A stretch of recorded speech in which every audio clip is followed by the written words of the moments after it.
when patients present with a pelvic mass or endometrial cancer, we do the surgery. So we're surgeons, but at the same time we also take care of the patient post-operatively. When a patient is diagnosed with ovarian cancer, then they need chemotherapy oftentimes, and we will direct that chemotherapy. Every time prior to receiving chemotherapy they see us. When their symptoms represent or if the cancer comes back, we also guide their management after that. So if it requires additional chemotherapy, we'll do that. If it requires additional surgery, we're also their surgeons. When a patient recurs and they require chemotherapy, because I know how they experienced chemotherapy in the past or their side effects with surgery, I can guide their chemotherapy so that I know what side effects are most important to them.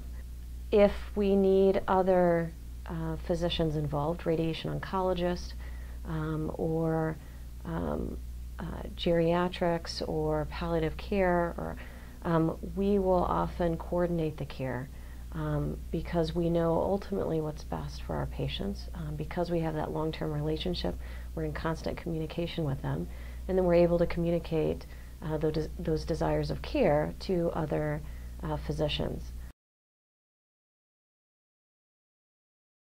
The first thing I tell patients is you know, I'm going to take the best care I can of them, and that there is hope. Patients assume that if they're diagnosed with ovarian cancer that it's the end, that they're dying. And I think that was the thought in the past.